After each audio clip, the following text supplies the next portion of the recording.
there. Hello. So I already told you this, but I'll tell the listeners. I just had some chamomile tea, so you got to keep me awake. This is the challenge. Is that better or worse than being distracted with your nails? I think it's worse. Nails, is a very mindless task for me. What about Higgins or Remy distracting you? That's probably on par with that. Well, I was sort of successful with that. So, look, a lot of evaluating teachers should really, focus on growth. So if you're starting from kind of a very distracted, hard to learn environment, I should get extra points for succeeding even in that circumstance. For sure. You're overcoming adversity. There we go. All right. So today's lesson is going to be about Julius Nyerere. Do you know who that is? I only know because you told me last week. Okay. All right. He was president of Tanzania, I think. Yeah, that's right. I did it. Retention. Yeah, he was the leader of Tanzania, served as president there, and I think before that, prime minister. We'll talk about his kind of record, but he's kind of the father of the nation figure there. And so I think first maybe we'll talk about why bring him up, and this will kind of become apparent as we go through. But he was a big time anti-colonialist activist, so he was involved in the struggle for Tanzanian independence. Nice. And sort of in that role plays an important part in freeing Africans from European rule in kind of the wave of decolonization that they saw in the 1960s. So that's going to be kind of the time period we're in. We'll cover a little before then and obviously after then too. And yeah, so we'll just jump right into it and then kind of do discussion, in our style as we go, slash at the end sort of thing. All right. So starting out, Nyerere was born April 13th, 1922. Okay. What is that? Like an Aries, probably?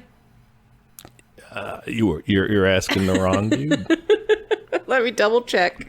You are the horoscope dude. That's an Aries. Oh, yeah. Fellow Aries. Fellow mistyped Aries, I'm going to say. Okay. Tell me more about this guy. So he was born in the British colony of Tanganyika in Eastern Africa. So the way to think of this is basically Tanzania, 1.0. Okay. All right. And Tanzania is in East Africa. Look it up on a map if you don't know where it is. Doing that right now. To get it's helpful. It gives you a good little geographical, okay, over there. I got it. And I am curious to our listenership, how map ignorant is if you're not from America, how map ignorant are your people, Oh, yeah. 'Cause we're very map ignorant unless you're just interested in the thing. Yeah, for sure. Okay. I see what you're saying. I see. So it's kind of it's further south, I guess. Yeah, Southeast Africa. Yeah. Okay, great. So that's where he was born. He was the son of Nyerere Burito, the chief of the Zanaki people. And so this guy, his dad, had been appointed as the chief by the Germans, Imperial Germany, when the territory was German East Africa before World War I. And basically they kind of set up the chiefs as their local rulers, He came from a huge family. So Nyerere was born to Mugaya Nyangombe, the fifth of his father's 22 wives. Holy shit. Yeah, incidentally, she was 15 at the time. He was one of 25 children. Ooh, just from her or his total? Total, I believe. Okay. That's still a lot. Yeah, it's huge. And his birth name, because we said he's Julius Nyerere, his birth name was Kambarage. So instead of Julius, he didn't have Julius yet. That'll come into play. And he was raised with traditional polytheistic Zanaki religious customs. Okay, I don't know anything about those.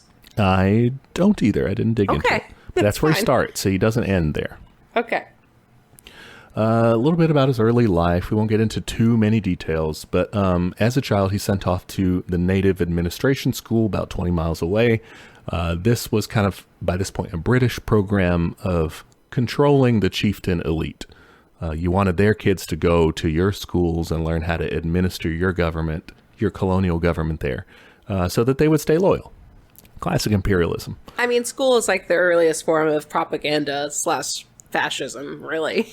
True. Yeah. I mean, down here in Texas, we still have them say like the pledge every day and stuff. Oh, yeah. Do they still do the Texas pledge? Yeah, they still do Which that is like one. a really shitty pledge. It's like 2 lines, and it's just like, it's like someone just like looked up the definition of a pledge and was like, okay, honor the Texas flag. Done. Yeah. Do you remember it was, I want to say it was when we were in school that they added the under God thing. Oh, yeah, they did. Like it didn't used to have that. Which, anyway. Anyway. So at school, he learned Swahili, and he was a big time nerd. Okay. Yeah, I love a nerd. He did not like athletic competitions of any sort. He would prefer to read in his dorm. Hell yeah. He was smart enough to skip a grade. And it's around this time that he got into Catholicism.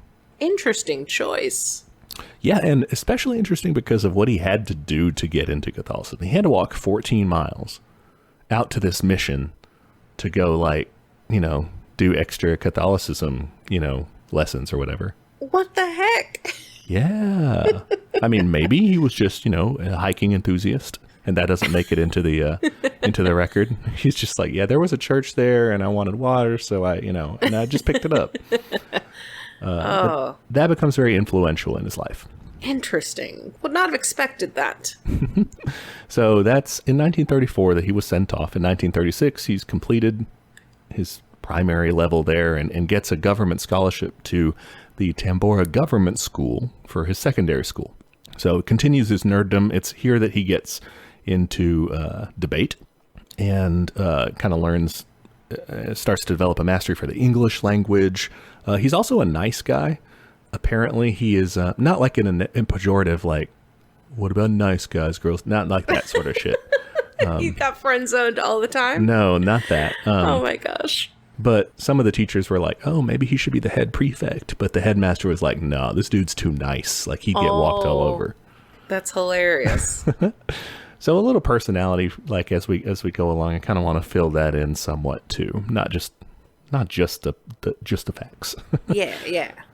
He was at this time betrothed to Magori Waitha.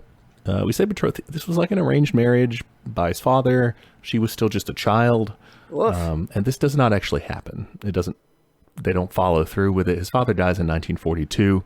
And it's then that he gets baptized as a Catholic. And he takes on as his name because his previous name was like named after a rain spirit or something. And I guess he thought that was incongruous with his new faith. So this is when he gets the name Julius. Next up, he goes to university. He goes off to Makerere University in Kampala, Uganda. And there he is studying to join one of the most notorious professions, teaching. We got an Aries who's a teacher and a nice nerd. This sounds familiar. I don't know where you would get that. So yeah, he goes off to university. He sticks kind of with his debate hobby. He gets into philosophy, kind of a dark art. He was especially fond of John Stuart Mill, who's like a utilitarian philosopher. Oh, yeah. He's the one that did... oh, no, that's a different... Is he the one that did Paradise Lost? No, that's a different guy. That's Milton, I think. God damn it. Never mind. I don't think it was mostly... Well, I don't know anything about Milton other than Paradise Lost. The question is, will I cut this? Or will I let everyone see my whole ass, as I usually do? We'll see how I feel tomorrow. Sometimes you're Stalin, airbrushing people out of the photos. Except it's my ass. Yeah. I'm going to put pants on here, just airbrush those in. I was totally wearing pants, guys. Don't worry about it. All right. He also gets into a little bit of the light side with socialism. Okay. He wrote a letter, basically a letter to the editor of the local paper there, saying that educated Africans should take the lead in moving Africa in a socialist direction. Okay. So he's kind of like dabbling, Yeah. What kind of stuff did he read? They always have a reading list, I feel like. His particular stripe of socialism was unique and kind of indicative of an emerging pattern in Africa at that time. Like this, and this especially starts blossoming in the 60s, is this current of African socialism, which is not Marxist, really. Interesting. The big thing I think to me that sticks out is it rejects the class struggle. So it tries to say that Africa, as it has developed historically in terms of its traditional societies and then in terms of its colonial history, hasn't really developed the capitalist class and the proletarian class in as much. And instead, what it used to have was sort of a village communal egalitarian sort of society. And then colonialism comes in and fucks everything up. But like the fundamentals of the society, if you were to remove colonialism, would be that traditional sort of village commune style thing. Huh. I mean, I don't know anything about that. I mean, is that accurate? Like, were they egalitarian and stuff? There were hierarchies involved. I mean, and there were patriarchies and matriarchies depending on where you were. So I wouldn't say it's completely egalitarian. I think it's a little bit idealistic, optimistic maybe. But I do think it offered something in terms of critiques of like traditional Marxism, scientific socialism, and also like utopian socialism before then. Is like none of that was thinking about the African experience, which I think is what it offers.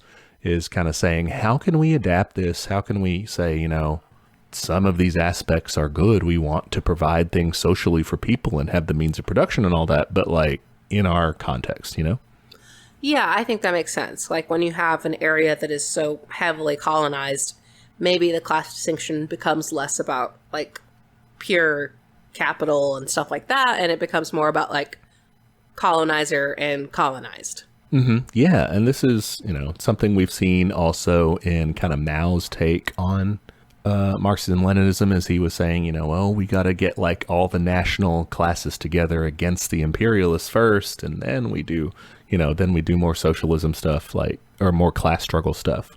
Yeah, that makes sense. I don't know. I guess I'm all for people adapting socialism to their situation. It makes sense to me. Yeah, I'm down. So anyway, in terms of activism, though, because he was thinking about these things, but he wanted to get involved too. He joined and built up the local chapter of the Tanganyikan African Association, which this was just like a political club, basically. At first, they were more of like a civil rights sort of thing, advocating for Tanganyikan rights. But eventually, Nyerere sort of pulls it in a different direction, not a wholly different direction maybe, but like more towards supporting Tanganyikan independence. So he's like, it's not enough. We get them to stop bossing us around like here, but they're still in charge. Like, we want to take power, Yeah, what good are rights if somebody else gets to decide what they are? Yeah, exactly. So in 1947, he completes his schooling there. He goes back home, builds a house for his mom, does some farming, and takes up a teaching position at a Catholic school. What does he do there? So he gives some free English lessons to adults and he gives political talks, which I imagine is like the old school, like nowadays we would just hop on and do a tweet thread or something. Yeah. But you didn't have, so you just have to bother people around you. Like, do you know what I think about this? Yeah. Did you see Julius at the church? Yeah.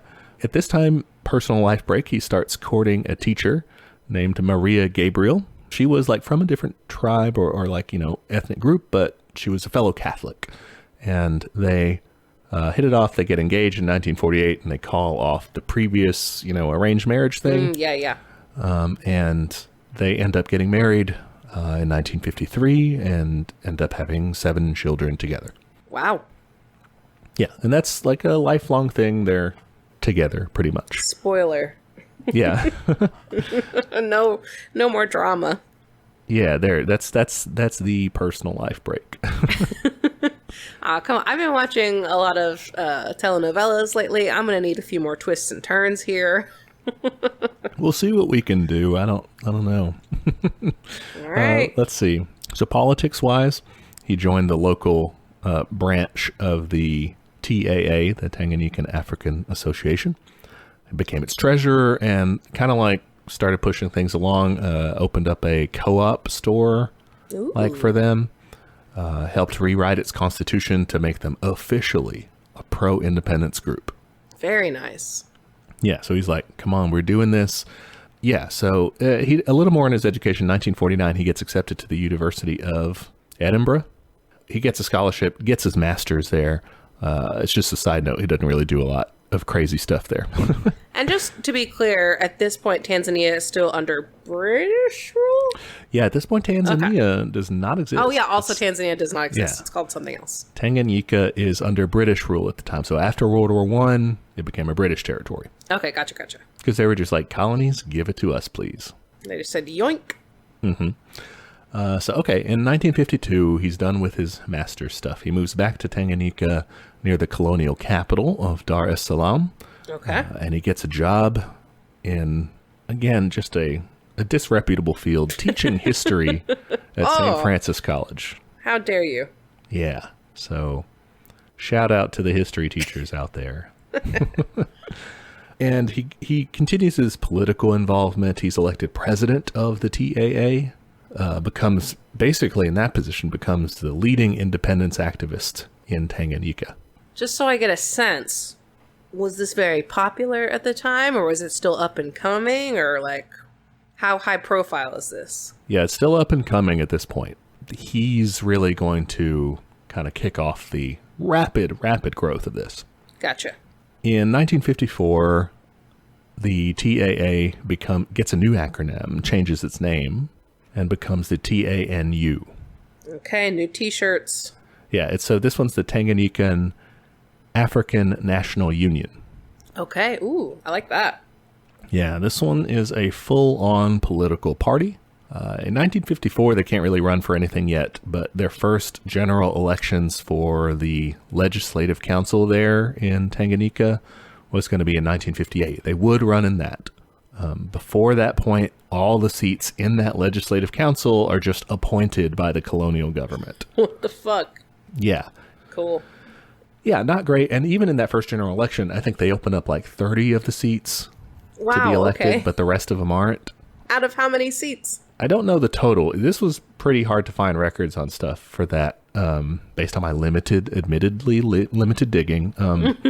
But then gradually, like later, it's 71 seats that are open for election. So more than that, you know. Yeah. Jesus. So anyway, Nyerere charted a fairly moderate course with the TANU.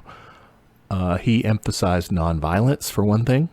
So he was a big admirer of Gandhi's independence movement in India, which by this point has succeeded, right? Mm-hmm. He also was not like what the contemporaries were calling like a racialist. So he was saying, you know, that Europeans and Asians would not be ejected from when they got independence. Like if they had an African-led government, they were not just going to kick out everyone else. Gotcha. Which not everyone was saying. You know, some people were saying like this should, like only Africans should have citizenship in this new state and things like this. And he was like, no, let's be more inclusive. I can't really fucking blame him after what they did, you know? Yeah, no, like, I think that, I don't want to vilify that too much for sure. Yeah, like I get it. Yeah, but he thought it was maybe more pragmatic, more inclusive, and seem less radical, piss less people off if you say, hey, you know, you guys are going to be in too. That, of course, won him, you know, the praise and adulation from the colonial British government, right? Oh, yeah, they're like, oh, thank you. I'd love to stay here. Yeah, I would have freed you yesterday if I'd have known. But instead, they were, you know, still suspicious of him.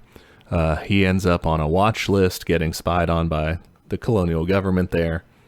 This is an example of that. In 1955, he goes to New York City to represent TANU at the UN meeting there that was talking about like the timetable for Tanganyikan independence. And everyone was saying like 20, 25 years. Okay, first off, the fucking nerve. Like, let's every other country gets to discuss the independence of a different country. Like, what the fuck? Yeah. It's like if you get punished in school and something, and all your classmates get to decide how long like you're in detention for. It's insane. So yeah, and Nyerere said that timetable is messed up, man. That's way too long. He said we're going to do it way quicker than that, and everybody was like, maybe, probably not. the U.S., incidentally, prevented him from staying too long, like beforehand, or from moving outside of an 8-block radius from the UN headquarters. Wow. What did they do? They just had like the cops, or Yeah. basically saying, you got to stay here. What the fuck? Yeah, well, they didn't come up with that idea themselves. Their friends over in the UK said, hey, mates, can you keep an eye on him? Mm-hmm. So, yeah, Cool. Brilliant little police state stuff. Good times, good friends. Yeah, he gets back and quits his teaching job because the government was harassing his school and saying, like, you got to fire this student. He's like, I don't want that to fall on y'all. I'm going to quit.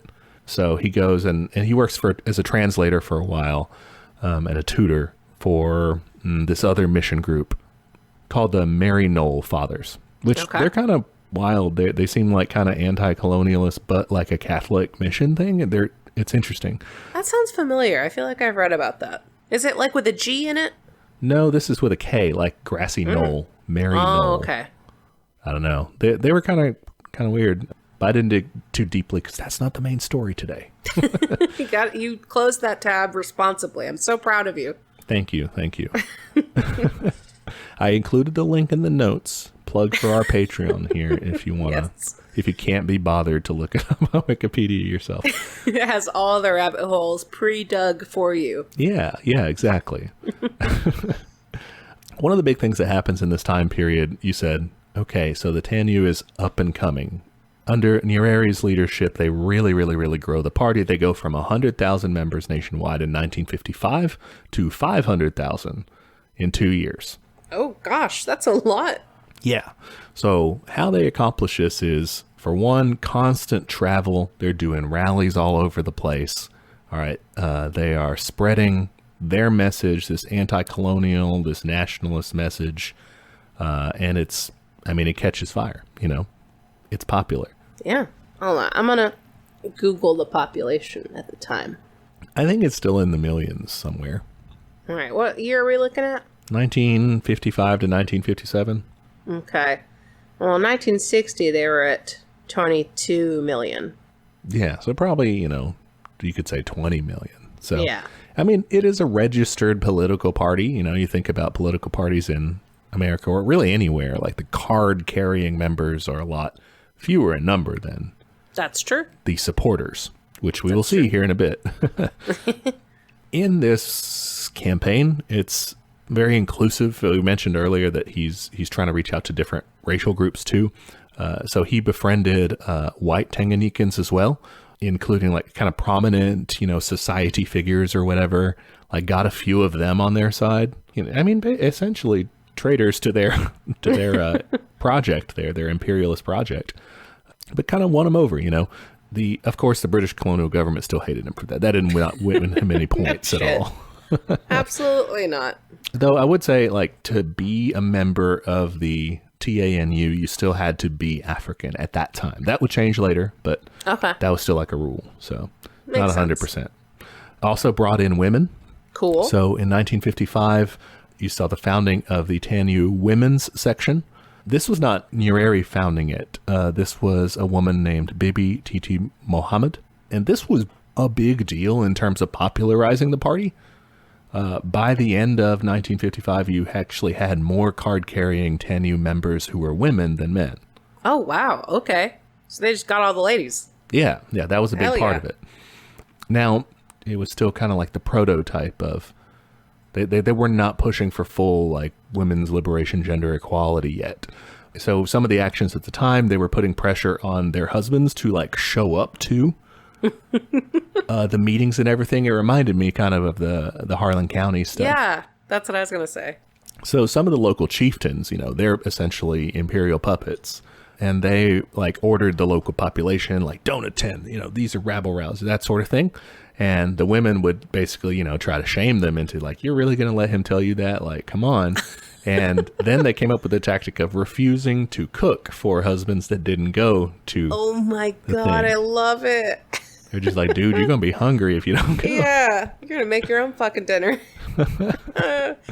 Eventually, this organization evolves into the Umoja wa Wanawake wa Tanzania, the UWT. which it's a name change, but it evolves also to not just they're kind of at first an auxiliary that's fighting for independence within TANU, right? They're like helping them with the independence thing. Later on, their goal changes to advocating for women's equality in Tanzania. Okay, so they eventually split off. Right, yeah, they're still like affiliated, but their goal is not just like let's help the party. It's let's help the party focus on women's issues. Gotcha. And even within that, so they start doing those, quote unquote women's issues, things like childcare, housekeeping, traditional sort of things like that. But they also add to that political education, literacy, helping people establish cooperatives and stuff.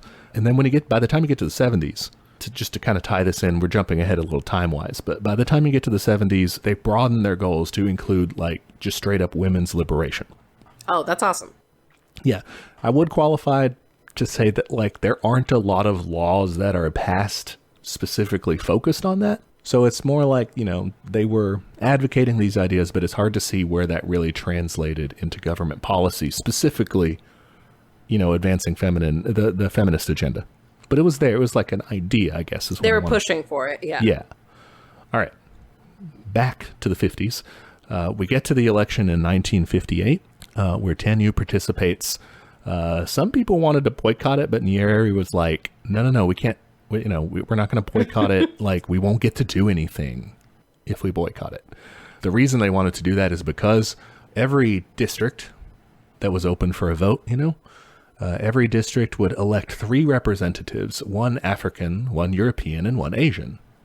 But the population was 98% African. What the fuck? Yeah, so people were upset about that. That's why they were like, let's boycott. And Nyerere's like, no, let's fucking do this thing. So they participate. They win every seat they contested. In all of the seats, even the ones that were like run by an independent candidate because they were European or Asian, they were pro-TANU. So they were like, I'm not a party member. I can't be. But yeah, they but voted I'm with them in. and everything. Yeah. That's crazy. So they basically swept the whole thing. Nyerere got elected himself, in one of the seats. And so the government had to give them several ministerial posts to kind of nice assuage them. And that holds them over for a bit.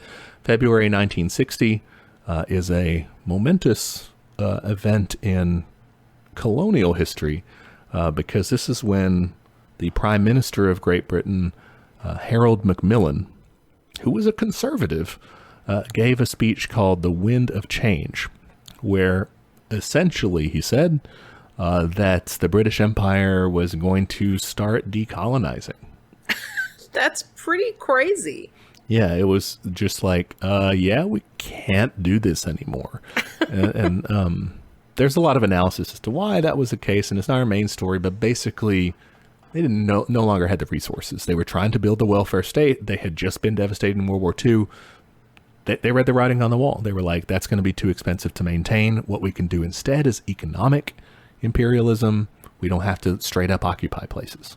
Wow. Okay. So that was, a big bright spot for Tanganyika, looking for, people who were fighting for independence there. For sure. So elections come up in August that year. TANU wins 70 of the 71 seats that were up. Holy shit. The last one actually is funny because it was the official TANU candidate versus an independent challenger, but who was also a party member, but just like kind of a primary race, basically. Oh my gosh, And that's so great. He just joined the party, or became the official guy once he won. So That's funny. So they swept it again. It's March 1961 that they have a conference, a constitutional conference, to determine Tanganyika's path to independence. All of a sudden, the timetable is way sped up. No more 25 years nonsense. Now we're talking next year. That's crazy. Yep. So, keeping up the pressure. I mean, that really helped things along. Nyerere agreed at that point to keep Queen Elizabeth. Yes, that Queen Elizabeth, because she's so dang old. Oh my God, she's like the crypt fucking keeper. Jesus. Yeah, to keep Queen Elizabeth on as the head of state for a year, and then they would become a full republic after that. Wow. Okay. Very generous. I would have kicked the bat to the curb, but that's fine. Yeah, I think he's really trying to, keep the peace and make sure that because this happens completely peacefully, the whole decolonization part here. Like they get their independence. There's no, war at all. I keep waiting for it to pop off again, just like last week. I'm like, where's the fights? Yeah, no, this happens peacefully. May 1961 is when Tanganyika is granted self-governance, with Nyerere being the prime minister, and then full-on independence with the Queen as the head for a little bit starts December 9th, 1961. So he's in charge now, and more broadly, the TANU is in charge, right? It's not, we'll see as we go along, it's not just a one-man show. One big thing they do early on is mobilizing the people. So there's this program that sounds really dumb, but looks kind of cool. Okay. They were called the Government Self-Help Program. That does sound really dumb. They just send you a celebrity self-help book every month. Yeah, right? Or just, have you tried slowly breathing?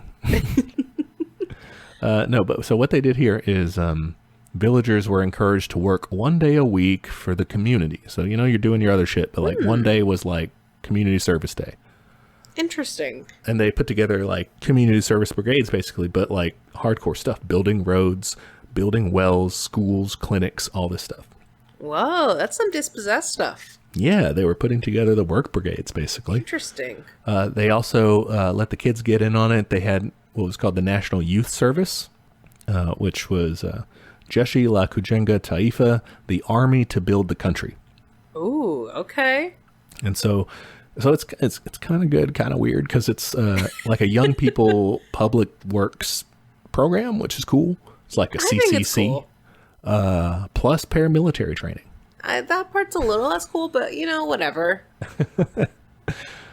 So yeah, we would, we'd be, I don't know, to be honest, we wouldn't be good at either part of it, really. No, we're lazy. God, I have no practical skills, but like, what if I were in a communist youth organization? Maybe I'd know how to like fix a sink or something. Yeah, there you go. I don't know how to do anything right now. Oh. So yeah, that's some of the stuff they were focused on early on. There came up that question about citizenship, and Nyerere was like, no, I will resign if you guys make it only African citizenship. And dramatic. like, yeah. They were like, never mind. Oh. So he did, yeah, he has the flair for dramatics. It comes across in the readings on him that he's very personable. Like, everybody loves him. Even the dude who was like the colonial governor that would write cables and stuff back to Britain and say, this guy's a racialist. Like, he sucks. Mm-hmm. Like, he's just trying to get power. He also admitted in his books, like, he's really nice. Like, he's super likable. He's I think he's a good man, Man, was he hot? Hold on. Oh, he's pretty handsome. I could see how, like, he could be charming. High charisma stat, either way. Okay, there you go. He's playing a bard. But he's very religious. Maybe he's a paladin. Oh, yeah. All right, so he also, in those early days, he's kind of getting everything on the ground, kind of setting the framework for things. One thing was getting rid of those hereditary chiefs. So he just abolished their jobs. Y'all aren't chiefs anymore. Y'all don't get government money anymore. See ya. I mean, you can still call yourself chief if you want, but you're not getting any money for it. Okay, my one question on this is that, like, wasn't part of his original ideas about, like, returning to, like, a pre-colonial, I guess, tribal state? Is that accurate? Yeah, like that was a component of it, but I think that maybe, so we're kind of misreading into the tribal nature is not the focus so much as like the sense of community. So They were saying that the in the old tribal form, you did have this sense of community that was good, but by this point, the tribal chieftains are like holdovers from the colonial administration and kind of getting in the way. Yeah, we do not want this version of that. Yeah, now you want to rebuild that sense of community, but through, well, the state, through communal efforts and things like that. So that was one thing. Also reforming the government itself in terms of staffing. Basically here he just started giving severance pay to hundreds of white British civil servants and started replacing them with indigenous Africans. So in an effort to basically make the government look more like the people there. I mean, that makes sense. Yeah, given the numbers for sure. I know he was trying to be inclusive too, but like, I mean, you want to it not to feel like still the colonial government too. Yeah, I get it. He also very strictly fought against racism, just straight up deported people, like British people who were accused of racism. Sorry, what? Yeah, like can we do that, please? Just deport people for racism? That'd be amazing. Holy shit. Just made it illegal, reported it to the government, and then my blam. Gosh. Yeah. Wow. That's amazing. Like what constituted that? Like just hate speech or something, or I'm not sure on the specific details on that. I do know that there was a hotel that got accused of like insulting the president of Guinea, Ahmed Sékou Touré, very prominent African leader, got insulted by them, and the government just shut down their hotel. They were like, nope, not doing that. Oh, that's crazy. There was this other like fancy club. I don't know if it's like a golf club or what, some country club style thing, you know, officers club maybe. But anyway, they were refusing TANU members there. And so the government was like, that's fine. We're shutting you down. We are selling all your shit and confiscating it. That's hilarious. Oh my gosh. I love it. So yeah, that was kind of cool. Let's bring it back down though. Uh-oh. In the early days, they also did ban strikes. Okay, what? Boo. Yeah. You see this sometimes, and there is in the course of world history some examples of labor unions being used in an anti-communist way. Oh, like, wasn't there those recent truckers in, where were they? That in Canada, that wasn't like a... Canada, right? Yeah, but that wasn't a labor union, I don't think. I think that was just like white guys on Facebook. Yeah, but I guess what I meant was that's an example of like a conservative strike. Yeah, okay, I see what you're saying. Yeah, like there can be bad labor actions when it's not about like improving working conditions, but it's just about like being racist or whatever. Yeah, mostly being racist. And then, then the left trips over itself trying to like find a way to say, well, we got to talk to the working class. Yeah, for sure. And you've seen it also in like Poland in the 80s. The West was really funding the Solidarność labor union there and like using it as like what they would call a civil society group, which was like a pro-Western sort of liberal reform sort of thing. They were pushing in that direction. So they kind of used that as well. Like George Soros pumped a lot of money in that. Like that was one of the big things that he did back in the day. Basically trying to open the place up for capitalism. You mean George Soros isn't a communist? He sends me a check every month. What? You guys are getting paid? But yeah, I want to kind of take a few steps back, I guess, is I don't know that was happening here. There are sometimes instances where labor unions can be, and I believe Sankara did the same thing in, which we criticized him for. Yeah, that was one of his strikes. Yeah, in Burkina Faso. So I don't know if they were like fearful of things like that or like the old colonial powers using them or what, but it was there and they did it, and maybe you can find a better way to do that, hopefully. Yeah, that's a rough one. So feel free to give them a strike for that one if you want. Yeah, I think I will. All right, strike one for Julius. They also passed a law called the Preventative Detention Law. What this was for is to go after people who are deemed a threat to national security. Okay, not sure I'm going to like this one either. Yeah, to me it reads a bit heavy-handed. I mean, essentially, is someone doing treason or is someone plotting against the government? You can throw them in jail. Yeah, the preventative part sounds like a pretty vague term. Yeah, it sounds like kind of a Minority Report, like you were about to do it, sort of thing. Yeah, you're doing some pre-crime. And we'll get into it a little later in the controversies tab. Everyone has one. Yeah, when we talk about like people getting imprisoned with that law and stuff. So, but it's there. This is when it comes into effect. Anyway, a little negative detour there. They draw up a new constitution, though, for converting to a republic. Remember, that's still going to happen. And so they do that. And then November 1962, Nyerere is elected president with 98% of the vote. Oh, I really did try to I couldn't find anything. So I was looking at a variety of sources and couldn't find any that focus on these very high percentages. Yeah, that's pretty wild. To us, now that's not 90% of people overall. That's of people who voted. But, to us, that looks very fishy. I want to say that if the West had any evidence of a leftist leader, wouldn't they be trumpeting that? And for sure. They'd be like, "Oh, it's super shady." And we all know that was rigged. Yeah, because they can't stop talking about it in any in any circumstance, right? No, even when it's a real election. But so that's why I'm hesitant to say it's suspicious, because why would they not be denouncing him as a fraud? It is suspicious how not suspicious it is. Yeah. So anyway, there's that. He usually wins by a lot. I don't know if it's 98% the whole time, but it's a lot, Yeah. Popular guy. Yes. Well, in high charisma role, maybe. All right. So December 9th, 1962, Tanganyika becomes a republic and Nyerere is the president. He makes a bunch of official state visits all over the world, visits the U.S. How does that one go? Does he get to go more than 8 blocks this time?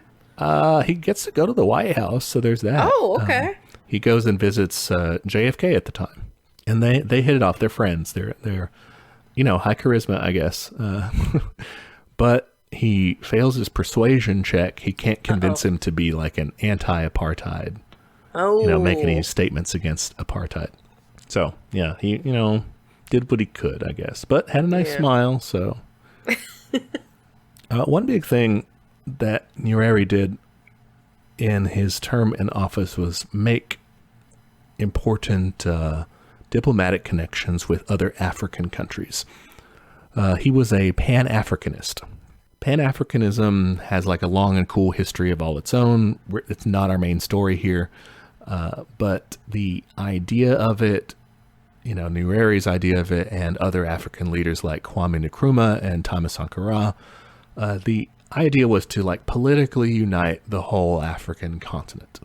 Nyerere thought this should be done gradually. You put together some regional confederations and then you tie those together, that sort of thing.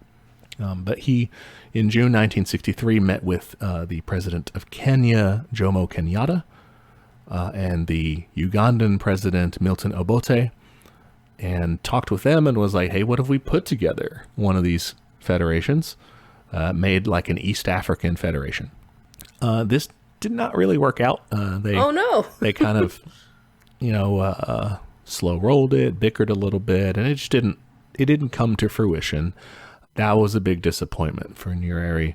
But in 1967, so a while later, they do get a light version of, it's an intergovernmental cooperation organization, so it's not quite a big a deal, but it's called the East African Community. But the real project of putting it all together, that doesn't actually pan out. Pan. Yeah, I didn't mean for that to happen. Oh, you did. Somewhere. Somewhere in your head. All right, next we get to a mutiny. Ooh, okay. Some Here's drama. The fighting, yeah, some drama. January 1964, Nyerere decided to end the, you can call it kind of an affirmative action program for the civil service thing that he was doing, where he was getting rid of the, the white people. Yeah. He was that was always going to be temporary. Time to just do it by merit. Some of the soldiers in the army got mad about that, and a group of them on January 20th, 1964, started an uprising at Kalito Barracks. They called themselves the Army Night Freedom Fighters, and it went really well for them to start with. Yeah, they marched on the Capitol. They seized the State House. Nyerere had to run and hide in a Catholic mission. Shit. Yeah, he just straight loses his capital for a while.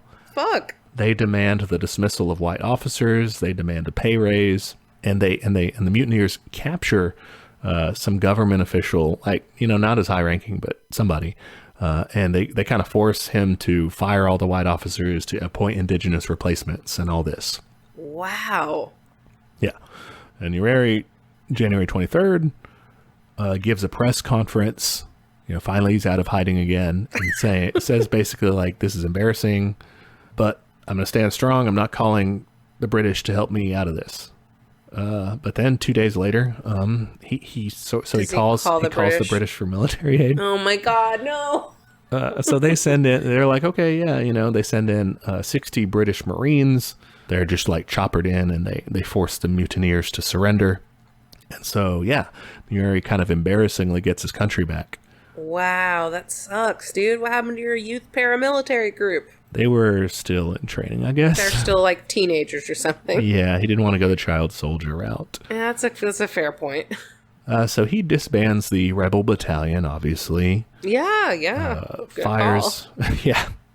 He fires a lot of soldiers, fires about 10% of the cops that he's got, and arrests around 550 people suspected of helping the rebellion. That seems like a lot. Was it that many? It didn't turn out to be. Like, they released a bunch of them soon after. Okay. They do put 14 of them on trial and convict them. They get anywhere from 5 to 15 years in prison. Okay, well, I was expecting, like, death, so that's good. No, they just get imprisoned. Okay. I mean, still not great, but okay. Yeah.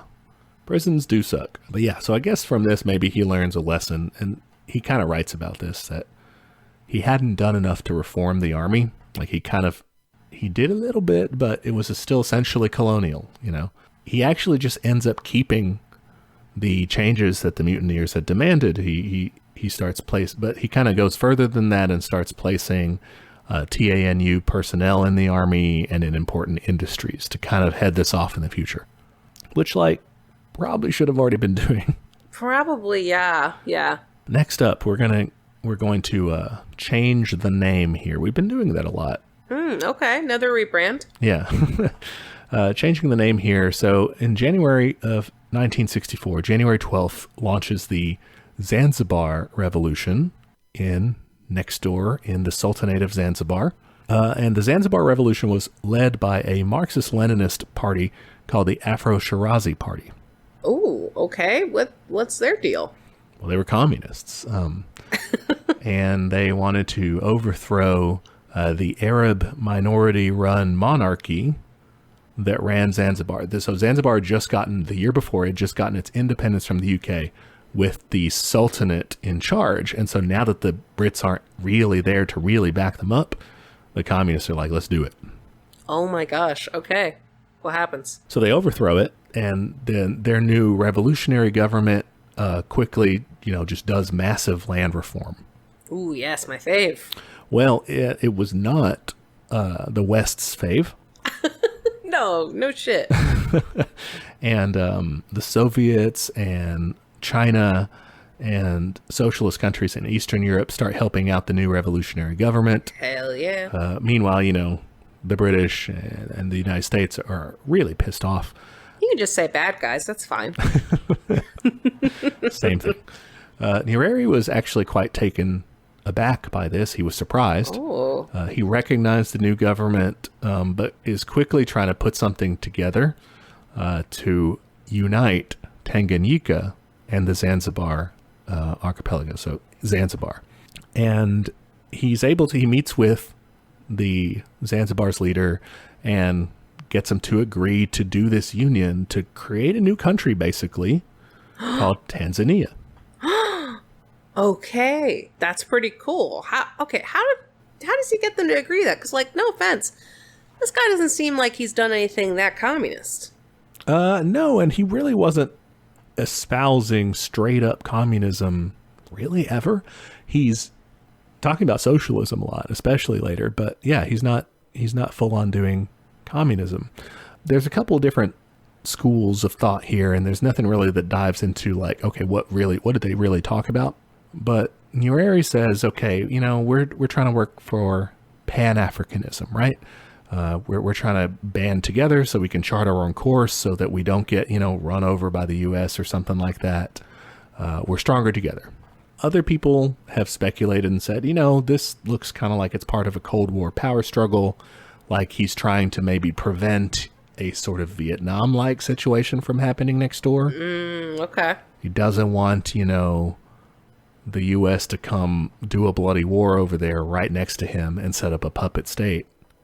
he'd rather have a friend, and do that. Some people kind of criticized it and said maybe he was trying to kind of cool down a too radical revolution. That's kind of what my first thought was. Well, maybe more so from the other side of like, I wonder, like the communists who just took over, I wonder if they felt kind of like insecure in their place of like, I don't know if we can hold this, better to team up with the socialists than like, let's let the British take over or somebody else, I think that had to play a role in it for sure. They are tiny. They don't have a lot of resources to fight that off. So to me, that made sense. Yeah, I had to zoom in quite a bit to find them on the map. So we got a new country now, Tanzania. They actually did that by like a contest, like they said submit names. Fun. That'd be fun. So now he's president of Tanzania, and we'll kind of move on from there. Let's talk about his foreign policy somewhat. We just got into it a little bit with his neighbor, now constituent, Zanzibar. As president of Tanzania, in August of 1964, he allows Chinese instructors and interpreters to come help train the Tanzanian army. So he starts kind of a trajectory here of getting a little closer to China. We talking that Sino split?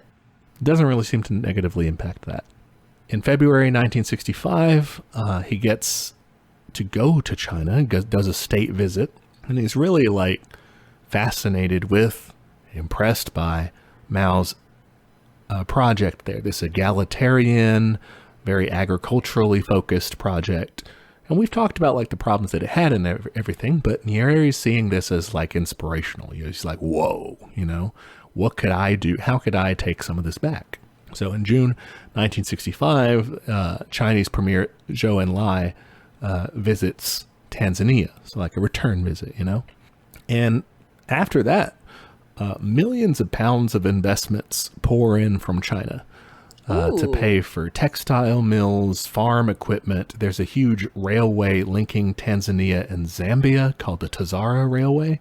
So they really start helping Tanzania to grow, to develop. He was also, foreign policy-wise, stuck to his guns as an anti-colonialist. So he would help. Tanzania served as like a base of operations, really, for various African liberation groups. So he was just like, yeah, y'all set up like camps or whatever, do your thing. Welcome.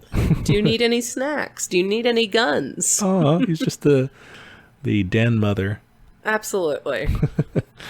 He made friends with various anti-colonial governments and opposed those governments who were working with like white minority governments like Rhodesia and South Africa. Anybody who was friends with them, he was like, fuck off, basically. He threatened to leave the British Commonwealth in 1965 because of their support for Rhodesia and for South Africa. Fuck, I forgot he was still in that. So yeah, that's the weird thing about the British Commonwealth is Tanzania is still a part of the British Commonwealth. Do you know what this is like a cooperative? This is like when you have the Queen on your money still. Yeah, or like it's kind of like a trade sort of thing or whatever. Like it's not a real union of any sort. You're still your own country. But you're just like, yeah, we used to be British, that sort of thing. Yeah. It's just like you kind of like the Queen for some reason. Yeah, that's how I've always pictured it. Right. I would have burnt that bridge, but, you do you. Yeah, for real. I'd say, I'm glad to be done with you, but okay. That was a bad chapter in my life. We don't have to talk about it. I've moved on. For real. He also called out American involvement at one point in the Congo crisis. This was like a Soviet-U.S. proxy war. The U.S. had done some fuckery there. Was this the one that Che was in? I know he went to the Congo. Yep. Yeah. I did it. Very good. Thank you. The one Che was in. Yeah. One and the same. And he was like, America's fucking that place up, He also, at some point, expelled 2 U.S. embassy workers who were probably doing like CIA spy shit or whatever. Yeah, great. He got like intel that they were, and the sources like to say, oh, they were accused. But I mean, come on. Like, I mean, they're like right next door to Congo. Like they definitely. Yeah. But I want to dive here. It's a good time to do it because they had this big party meeting. So I want to dive a little more into Nyerere's like vision of socialism. Yeah, I haven't heard enough about it. All right, so it's January 1967 that TANU has an executive meeting, and here Nyerere presents a new statement of party principles. It's called the Arusha Declaration. All right, what are we declaring? So it committed Tanzania, and well, the party, to building a democratic socialist state focused on self-reliance. It said that they wanted to break away from dependence on trade with other countries. So that's that self-reliance bit, especially focusing on agricultural production, nationalization, and communal production. I mean, I'm down with all those things. Yeah, his argument was kind of like, we can't, we're going to be bossed around if we depend on everyone else for our supplies. For keeping us alive, they hold the leash. Yeah, I mean, that makes sense. So part of this idea that comes out of the Arusha Declaration is something called ujamaa, which translates in Swahili to like extended family or brotherhood. Ooh, okay, so some community stuff. Yes, very much so. It's community focused. It's village focused. It has that self-reliance, but like as a people, not bootstrap stuff, and along with that, like the creation of a Tanzanian identity. So like, we're in this together. Here's who we are as a people, and we help each other out and we grow together, that sort of thing. So that's kind of what he comes out with. And then the party spreads, just sends people, cadres throughout the country, including Nyerere himself, to kind of spread the word. And we talked earlier about like his idea of African socialism, not his idea, but his adherence to that idea. And that's very much wrapped into this. It aspires to building a classless communal society with a very grassroots, a very consensus model of democracy. I mean, that sounds very good. That sounds right up my alley. It's very anarcho in that sense. However, it's like initially run through the state. Yeah, that's what's interesting about it. Like everything else, like he says, he's democratic socialist, which is like not very far left, but then like his goal is pretty anarchist, I think. Yeah. It's interesting to think, is that the right avenue maybe to like driving it that way with the state? But I mean, I guess it's essentially, communists are trying to do the same thing, is withering away the state. He's just not using that language. Yeah, I think so. I was kind of confused by that too, that kind of juxtaposition. But I think you're right. I think it's very similar. Like we're going to get there. This is how we're going to do it though. Yeah, and I think part of it may have been, because he gets along so well with everybody, that he's really trying to speak people's language. He's gone to college, he's studied Marx and everything, he knows that. But he's trying to say, like, how does this work for our people? Like, I don't want to be some, fucking lunatic out here. Oh, do all this, like this wild stuff from Europe, like. And not only that, like you have to then like take that extra step to like educate them on that and get everyone on board and like, yeah, it just makes much more sense to put it in terms that they all like are down with. Yeah, and that's not like really just salesmanship tactics. Like it may well better integrate with the society. Better people might identify with it more and like know how to run it better. Yeah, because you can like, it's more self-referential, so you can be like, oh yeah, like I know about this from our culture, so like I know how this will work. It gives people like something to compare to. Right, yeah.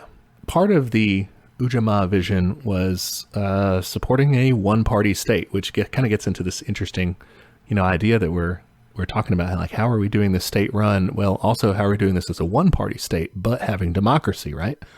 Nyerere's argument for this was that, you can tell me what you think about it, that having one party allows it to represent the nation as a whole, rather than just a section of the party, right? If you have two parties, then each party's really only caring about a certain group of people. And that's, that's whose interests they look after. Whereas one party has to look after everyone's. You can still, and they still did in practice, have multiple candidates for seats within that party. So you still have like an internal party democracy. Oh, what's the best course? But like the party, the only one you have is that way so that it can fully represent everyone. That was his idea. Huh. I mean, it's not bad. It's almost, I mean, at that point, I'm like, well, then don't have any parties, but I get it. Yeah, he's the one who had the quote of, America is also a one-party state, but the typical bourgeois decadence, they have two of them. That's right. Oh, yeah. Oh, I mean, yeah, I think that makes sense in a lot of ways. I don't know. I mean, here's the thing. I'm definitely not for the two-party system because that thing don't work anymore. Like, yeah, that's fucking broke. So for sure.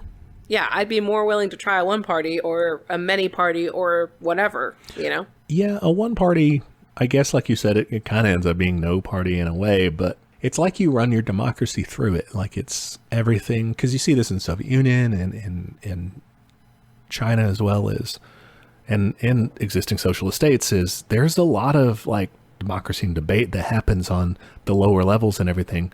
And it looks like things are rubber stamped or what have you as you go. But by the time you get up to the upper levels, like that person's been voted on like 6 times at each level.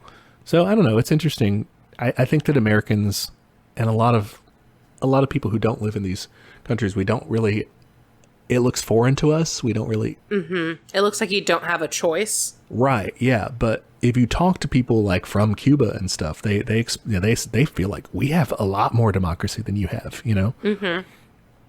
So anyway. Okay, real quick. Yeah. No, I'm continuing the side road. Don't exit yet. All right. Don't get back on the highway. So if you have a one-party system, that means like if I'm just like a guy who wants to run, I have to register with the party.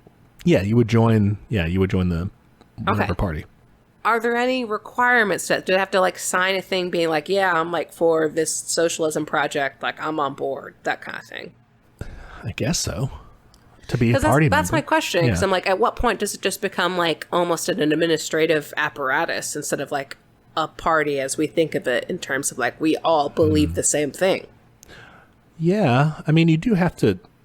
Maybe that's what they're saying. They're saying like to take part in the political process, you have to. You have to be on board. In certain fundamental things. So like in America, we do that too. We say, you have to believe in the Constitution or whatever, right? And campaign financing. Yeah, there has, you do have to have certain agreements that, and it kind of goes unspoken, but everybody believes, capitalism, whatever. Yeah. And it's there and it's enforced informally. I mean, if you do too well and you're going against capitalism, don't take an open car in Dallas,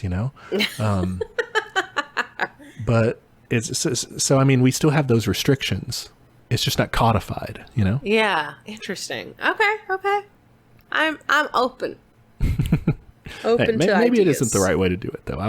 I do kind of want to read. I prefer multi-party, if I'm being honest. Yeah. I mean, I prefer like no parties, but you know what I mean. I prefer party all the time. Oh, I don't really. I'm not a party guy, but no, yeah, that sounds exhausting. All right, so they come out with the Arusha Declaration. Yes. They go across the country saying, "Hey, Arusha Declaration. Hey, Ujamaa, this is what we're going to do," and they implemented some stuff immediately. The government nationalizes banks. Fuck yeah. With compensation, so kind of boo, but like it's fine. At least you nationalize them. Yeah. I'll take anything. They kind of more. Yeah, we're desperate little rats at this point. Regulate them at least. Could do something. They more gradually nationalized insurance companies, import-export businesses, and mills. And they did kind of like a state-owned enterprise situation. They got majority interest in some companies too, like big cement and cigarette and beer and shoe manufacturers. Nice. Got my government shoes. Yeah. So, Lenin would call that like the commanding heights of industry or whatever. You don't own everything, but like the big guys. They also launch a government anti-corruption sort of program, like a reform. That's a good call. Here's what that entailed. Banning leaders from owning shares of companies or serving on the board of private companies. It's like we should already be doing that, huh? Right? It's crazy that maybe some countries, not naming any names, don't do that. It's wild. It's truly, you hate to see it. They also banned leaders from receiving more than one salary or being landlords. That's amazing. Yeah. Wow, how many fuckers would we get rid of if we did even just one of those terms? For real. I mean, because how do they roll up to Congress like regular person rich and leave like multimillionaires, you know? Yeah, what Strange. the fuck? How many fucking houses do those people own? Yeah, how much insider trading do they do too? Oh, God. And that's essentially just a liberal reform, y'all. Like, you could do that in America We could just do it. and not be a socialist project at all, really. No, that's like a very common sense thing. I feel like if you ask most people, they'd be like, yeah, that's fucked up, right? Yeah, even right-wing people would still, regular that's conservatives the who are just swamp like kind of thing. racist, like they would still be like, oh yeah, those corrupt assholes, Exactly. So anyway, so that was part of it. And a bigger project that they start to undertake is called villagization. So remember, part of the Ujamaa concept was recreating the village The village, yeah. idea. But they're kind of actually going to try to do that literally, and trying to create Ujamaa cooperative villages. Ooh, okay. So they're building like new places to live? Yeah, so the idea was to convince farmers to move to a village or to establish a village for them to move to. All right, and then you would plant the crops nearby and eventually establish communal farms to improve efficiency and to improve access to services, government services, healthcare, education, that sort of stuff. Okay, I like this. This kind of makes sense because you want everyone to be kind of close to, your main needs, like your foods, your hospitals, whatever. And I don't know. I like this. That was the idea. Yeah. So it's Okay. Did people like this though? Because telling someone to moving sucks. Yeah. They thought so too. This was very slow moving at first. Fuck. In the first 7 years, you have about 1,000 Ujamaa villages established, with about 2 million of Tanzania's 14 million people living there. That's in the first 7 years. That's pretty slow. And Nyerere was like, yo, that's too slow. So in 1973, he says, speed it the fuck up. Probably doesn't say it that way because he's very devout, but says speed it up. And he's nice. Yeah, and he's nice. Can you please speed it up? Could you please move to this nice village I made for you? Well, his underlings are not so nice. So the army and party militias go to do the transportation basically. Okay. And they tell people, hey, if you don't move to the village, we're not doing famine relief. We're not doing government services out here in wherever the fuck. We're doing it in the villages. If you don't move there, you're not getting it. So this part I don't like. They kind of do some threats. 13 million people are moved to 7,000 villages in 3 years by 1976. Okay, so I don't love this forced migration. I like the idea of it makes more sense economically to put people together, but you also have to consider these are ancestral lands. It's got to be really hard just to fucking leave. Yeah, it was. It is carried out too efficiently, I guess. Apparently, Nyerere, when he hears about this, because it does get worse. Some of the local officials who are carrying this out burned down people's homes. Oh my God. Killed some people. And Nyerere was like, what the fuck? I was not. I didn't say do that. Yeah. So apparently he was, distressed about that. On the other hand, he's so it does happen because of him. He sets it in motion. So I don't want to let the guy off the hook completely. No, yeah. Be more clear in your directions, I guess. Yeah. So, Fuck. but it's not like he, said, drag them out of their houses. at midnight, go in there. And I want bayonets fixed. Nothing like that. Yeah, okay. Still rough. That's a tentative strike. Oh, you can give as many strikes as you want. Remember, this ain't baseball. Yeah, that's true. All right, he's up to 3. Ujamaa, though, does have some bright sides. We just mentioned, hey, what about those services? And that totally helps. It gives better provision of government services. You see double the number of health centers and rural dispensaries built. And, remember, people have way better access to that because they're closer. It expands education. By 1978, 80% of Tanzanian children are in school. By 1980, you have near complete literacy. So it does have some bright spots to it. Can I just point out, pretty much every socialist country gets on literacy, very quickly and does a very good job. Yeah, if you're a fan of like education, being able to read, healthcare, being alive, I got the thing. life expectancy, infant mortality rates dropped a whole bunch, life expectancy, all that. If you're a fan of that, you should try a little thing called socialism. Follow me. We'll get you to communism. It'll be great. It's going to be so fun, guys. Okay, now we've arrived at the controversy section. Uh-oh. We'll jump back into the timeline stuff here, but this is just some of like while he was in power, what did people criticize him for? So one is, like we mentioned, the zeal for reform. It got a little out of hand with the Ujamaa thing, but there was also when the government nationalized all those buildings and stuff, part of that was also commercial buildings, apartments, and houses over a certain value, which was, fine. Unless unless the owner resided in them. So this is like extra property, right? Fuck yeah. Or Who businesses cares? and stuff. Who fucking cares? Well, the media took that and ran with it, and they said, the people who were taking these from, they are, kulaks, they are parasites. And that particularly wasn't very good language because most of the people, remember there's a big racial difference here. 98% of the population is African, but you also had a large Asian population as well. And they tended to be the shopkeepers who were like being targeted by this. Okay. That's a little rough. So people were like, that's not good. Yeah, not a good look. He also was trying to build up, Tanzanian culture. And so established the Ministry of National Culture and Youth to kind of try to build this up. And it does a little bit of like what we see in like the telenovelas where like the country people are the good guys and the city people are the bad guys, that sort of thing. Absolutely. They kind of did a similar thing. This Ministry of Culture did, like they were kind of promoting rural lifestyles as good and like urban ones as like bad and decadent and stuff. Okay. They also in 1973 banned foreign music on the radio. That's weird. Yeah, so they just kind of did some, kind of censorship stuff, which is not my bag. No, yeah, I like cities and music, so that's not going to work for me. All right. Another section kind of focuses on human rights, and one of those is like LGBT rights. Uh-oh. So from what I can tell, homosexuality was illegal in colonial times and then not criminalized in Tanzania or Tanganyika when they, it wasn't criminalized under Nyerere.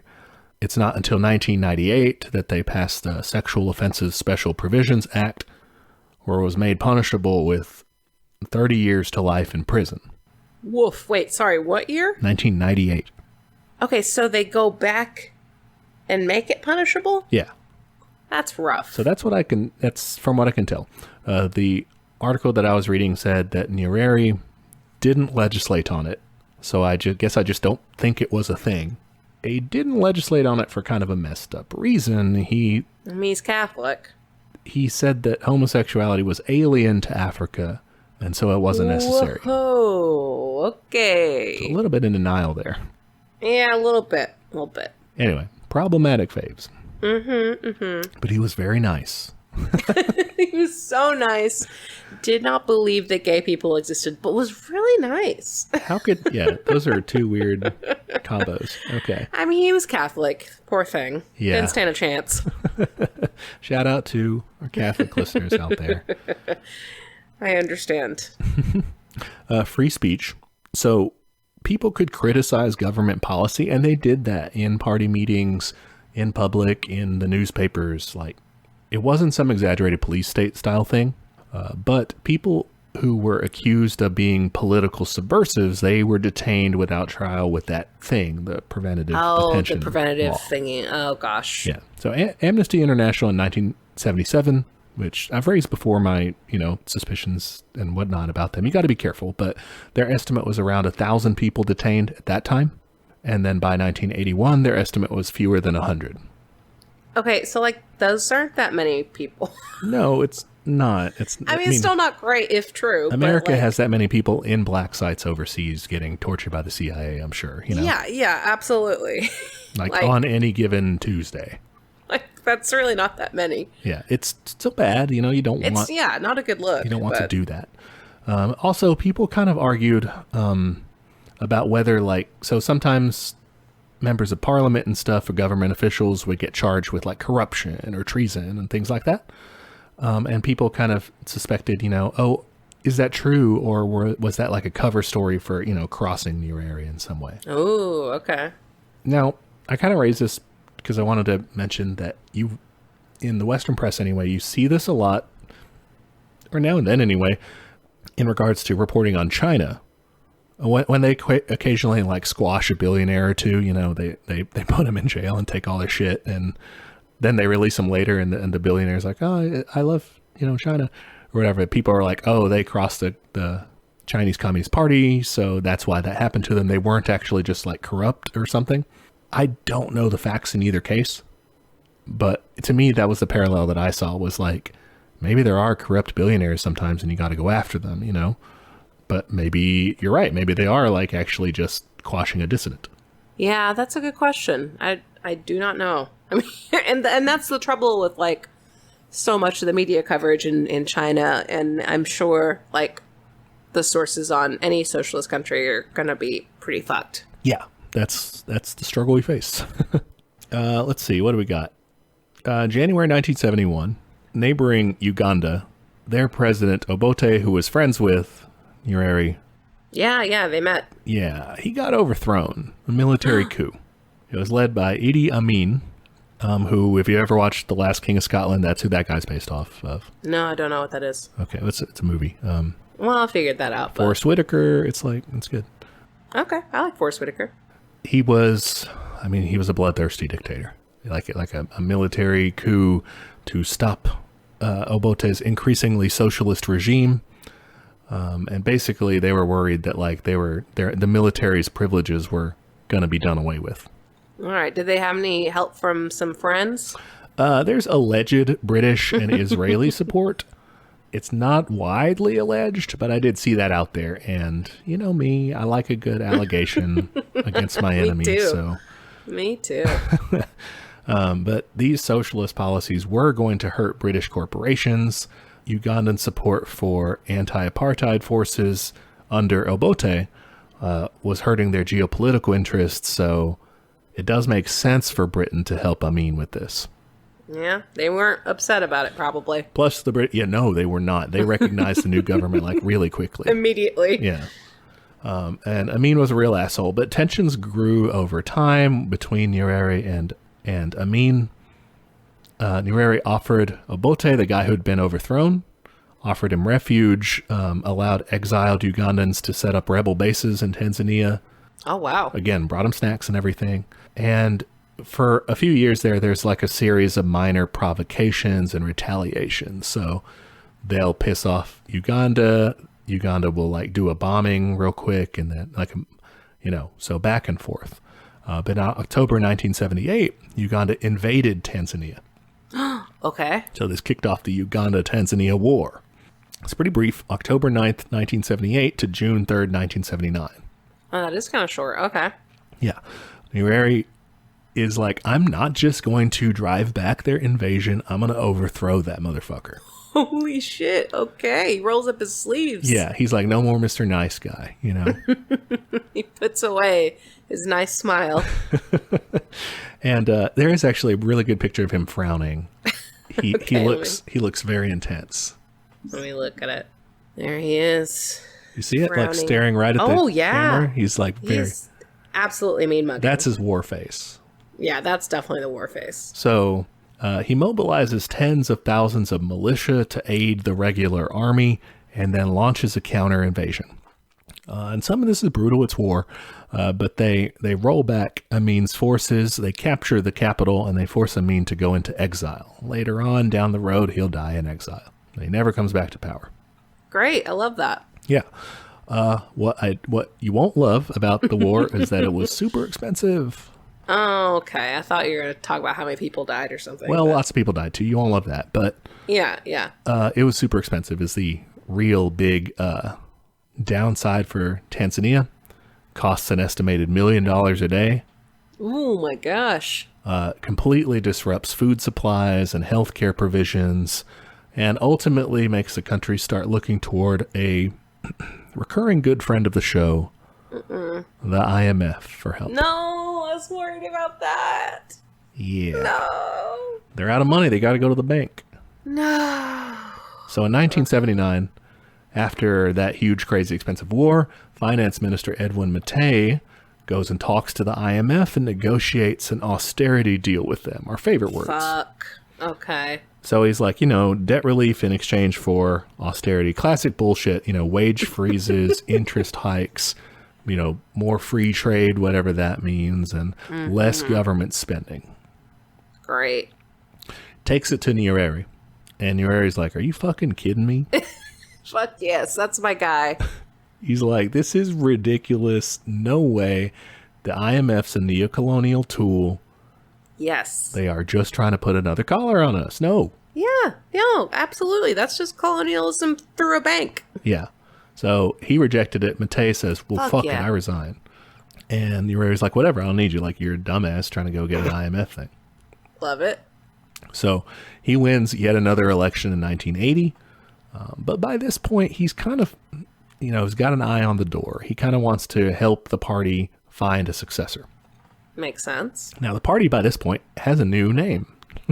Oh, okay. Back in 1977, they merged with Zanzibar's ASP, the revolutionary party that they had. Oh, shit. They merged to form Chama Cha Mapinduzi, or the CCM. It translates to the Party of the Revolution. Oh, that's a cool fucking name. That is a good name. I'm into that. So he's trying to help the CCM find a successor. And it doesn't seem like he has the final say in this, which I think is interesting. All throughout the whole thing, like, we say, oh, Nyerere did this and this and this, but like sometimes he passed laws because Parliament supported it versus him. The legislature really wanted it, and he's like, okay. Or they rejected something that he wanted to do. He wanted to do like a retirement plan for government officials, and they were like, no, we're not doing that. So he's not an all-powerful dictator. But here, the CCM, the guy that they choose for this is Ali Hassan Mwinyi. Mwinyi wanted to do economic liberalization, which is not at all what Nyerere was about. No. The economy was, by this point, really suffering. And so I think Nyerere realized something had to be done, and a lot of people wanted to change the direction versus he wanted to more stick with, let's keep doing socialism. We're trying to do socialism. But Mwinyi, the successor guy, wants to do the IMF plan. No. Wants to start basically doing more capitalism. He says, we've got to. We don't have another choice. And there's not a lot of details on this, like what party maneuvers went into this. But Nyerere ends up agreeing to support his candidacy and step down from, not run again. This is in 1985. Wow. Okay, how the fuck do you get that out of a former revolutionary party joining with, that just doesn't make any sense. Well, I think by that point, the revolutionary part of it had gone. Like, that was no longer, it was reformist at best. That's why it was the time to go ahead and merge. And they're also in, the hardest time for any leftist, non-Western aligned country. The late 80s, the Soviet Union is falling apart. They're not exactly handing out any sort of subsidies for anybody anymore. That's true. They're really on their own at this point. China at this point is engaged in its reforms, its liberalizations under Deng Xiaoping. So globally, there's not a lot of outlets that are looking to stabilize a country that doesn't want to toe the IMF line. Fuck. Okay. And so Nyerere ends up agreeing to Mwinyi being the new guy, and steps down from power. He does like the speech circuit, sort of, gives some international speeches and conferences and stuff. And in the meantime works as chair of the party still, but I guess with less, again, it's a democratic thing because you don't see him getting his way, They start making a lot of changes. Although one thing that he does kind of guide is in 1990, he pushes the party to transition to a multi-party democracy, kind of changes his tone on that. His idea here was that it would help reform and improve the party in the future, like get it new ideas in competition with other parties instead of becoming stagnant. Interesting. I wonder if that's because he saw it kind of get watered down throughout his long leadership, you know? I think that's part of it. I think another part too is the time. Like this is the Soviet Union's about to collapse. They've already done perestroika and glasnost, so they've kind of like started opening up and liberalizing some more. And you also saw those sorts of liberalizing moves in terms of political rights and stuff in Eastern Europe as well. And when we say political rights, I get it. That is like a bourgeois way to think of it. But those sorts of like ostensibly democratic, like you can vote for more people sort of thing. Yes. Like in the way we were talking about earlier, how like, you know, debates are available for whether or not it's actually more democratic, but what most people consider more democratic. Right, yeah. Or what we're taught, maybe. Yes, that might be more accurate. So he pushes the party to do that. They do, and he retires that year, like is no longer the party chair. Occasionally, he kind of comments on various government policies and basically just complains about them for a while. Like just writes in the paper like, this is bullshit. Why are we doing this? It's hilarious. Like the guy you hired like turns out to be shitty. Yeah, you knew that when you hired him. Yeah, kind of a misstep there on his part. In 1998, he finds out that he has terminal leukemia. September 1999, he travels to England for medical care. He's hospitalized there and dies October 14th, 1999. How old was he, though? So he was born in 1922, so 77, I guess. Okay.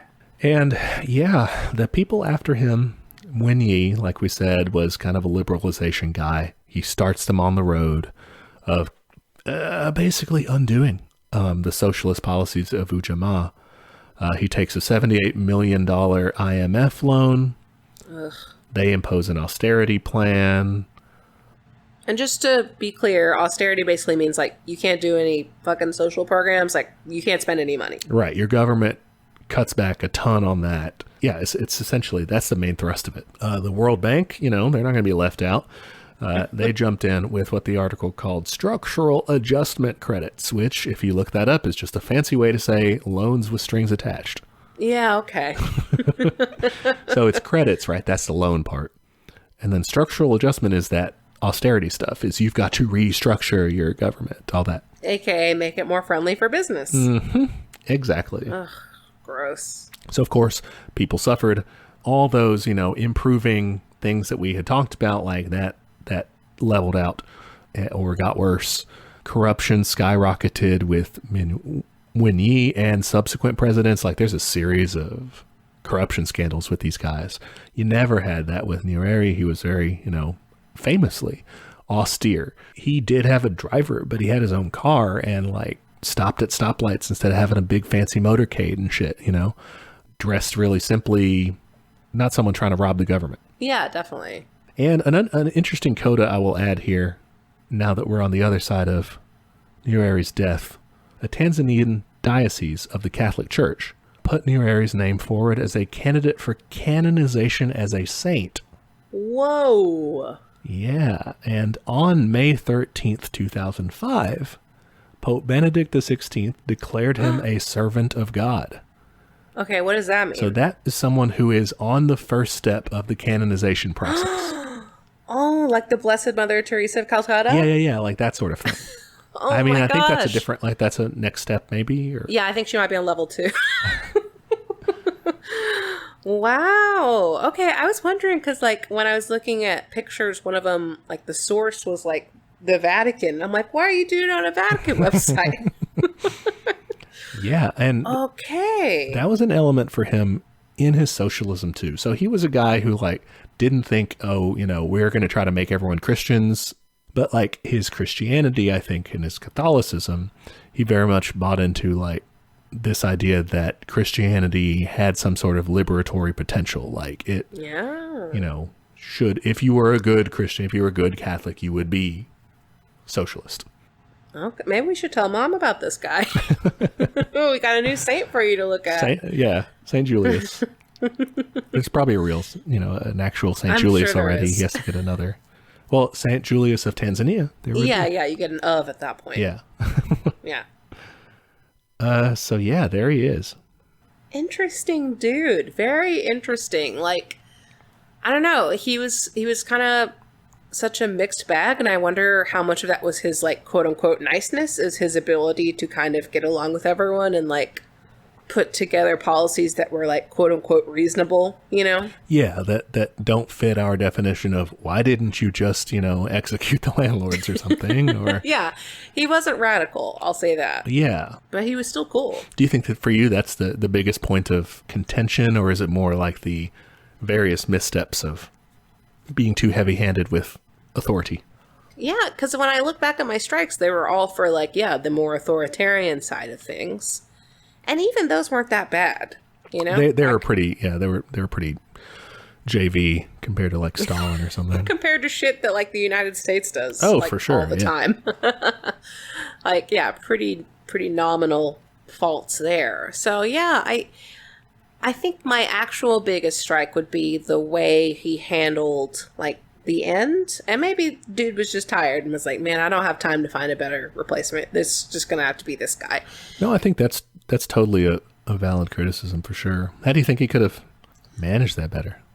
I don't know. Like, I think having been in power that long, he had to have, like, acquired some fucking clout and some fucking, clearly he was popular. Mm-hmm. So, like, I wish he had used that platform towards the end to be like, no, like, don't accept anything less than what we're working towards. Like, push the people to put forward a more left candidate that wouldn't take the IMF kind of trap. Yeah, I mean, if he'd have hit the circuit and riled him up and gave him that winning smile, like, probably would have worked, Yeah, and just explain, like, hey, this is a fucking scam. Do you want to be colonialized again? Because that's what this is. Yeah. I think that would have been cool. But also, like, I get it. Dude was, like, in his 70s. He's probably ready to be donezo. Yeah, but I think part of that is it's like a lesson in the importance of building, like, a lasting project. We saw that with Sankara too. He was very charismatic, but when that charismatic leader is gone, your institutions that are left behind have to be strong enough to carry forward your revolutionary project.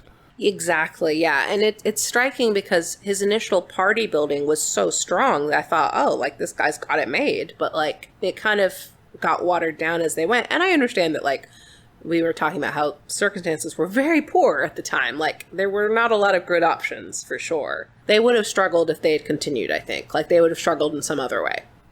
Yeah, that's true. Like, I do think you got to prepare for the future and everything, but it's like you said, it's easier said than done. I was trying to think of an analogy, like, okay, if you're building a house, right, you don't want to slapdash it. You want to make sure that everything is well constructed so it can last a long time. But that analogy is not very good. Like, it would be like, if you're building the house of socialism, it's like in the middle of a hurricane.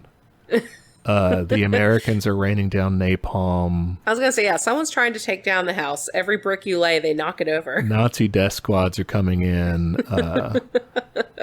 And then you have some people who are like, what if we just build a tent instead? Yeah, and then people come in, trying to convince your fellow work crew people to, like, just bomb it instead, or, maybe they can get their own private mansion. It's a fucked up analogy, but I guess what I mean to say is it's really super hard to build a perfect thing in such antagonistic conditions.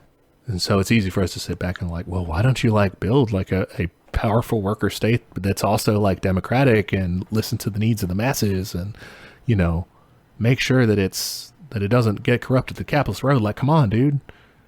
I mean, honestly, I think the turning point was that war with Uganda. Like, when you start using your resources like that, and the addition of, like, not having a global socialist community because shit was falling apart with everybody else too. Like, you didn't have anyone to land on. So, like, yeah, they were between a fucking rock and a hard place. Yeah, that was exceptionally bad timing, really.